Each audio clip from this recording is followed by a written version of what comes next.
যারা সৎ মানুষ, যারা যোগ্য মানুষ, ওনারা কখনো রাজনীতিতে জায়গা করতে পারেন না, ওনারা কখনো এমপি হতে পারেন না, এই ধারণাটা আমরা ভাঙবো।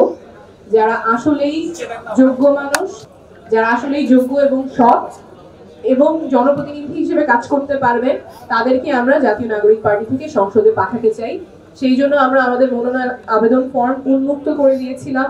অনলাইন অফলাইন দুই মাধ্যমেই আবেদন প্রক্রিয়া সম্পন্ন হয়েছে। আপনারা দেখেছেন যে গত 2 সপ্তাহ বিপুল উৎসাহে অনেকে আমাদের ফর্ম সংগ্রহ করেছেন, বিভিন্ন পেশা থেকে মানুষ ফর্ম সংগ্রহ করেছেন, আইনজীবী, চিকিৎসক, শিক্ষক, উদ্যোক্তা।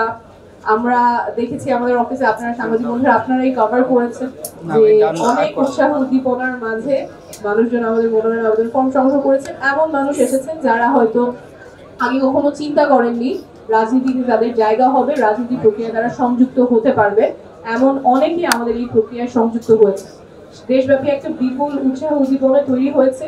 সেই ধারাবাহিকতায় আমরা আজকে আমাদের যারা মনোনয়ন আবেদন প্রত্যাশী যারা ফর্মগুলো তুলেছেন তাদের বাছাই প্রক্রিয়া শুরু করেছি। তাদের সাথে আমাদের যে 10 জন বিভাগীয় সম্পাদক আছে তার সাথে 10টা টিম 10 বিভাগ থেকে আজকে থেকে এই আবু সাইদ কনভেনশন হলে মত বিনিময় শুরু করেছেন। আজকে কালকে দিনব্যাপী মত বিনিময় চলবে।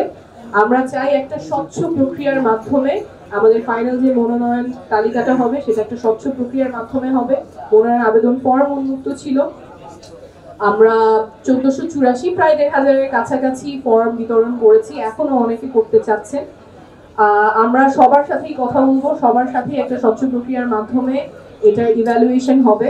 আজকে এবং কালকে দিনব্যাপী সাক্ষাৎকারগুলো চলবে। যারা আমাদের মনোনয়ন আবেদন ফর্ম জমা দিয়েছেন তাদের সাথে আমাদের বিভাগীয় সম্পাদক এটা কোঅর্ডিনেট করছেন এবং এই 2 দিনের যে প্রোগ্রাম সেটা কোঅর্ডিনেট করছেন আমাদের যুগ্ম সদস্য সচিব আব্দুল্লাহ আল আমিন। কোনো প্রয়োজন ওনার সাথে যোগাযোগ করবেন। আমরা নতুন ধারা যুক্ত করতে চাই রাজনীতিতে, জবাবদিহিতার সংস্কৃতি যুক্ত করতে চাই এবং জবাবদিহিতার সংস্কৃতি তৈরি করার একটা গুরুত্বপূর্ণ ধাপ হলো এমন মানুষকে রাজনীতিতে নিয়ে আসা যারা জবাবদিহিতার রাজনীতিটা করবেন, পুরানো রাজনীতি করবেন না। সেই প্রক্রিয়ায় আমরা আছি, আশা করছি পুরো বাংলাদেশ আমাদের সাথে থাকবে।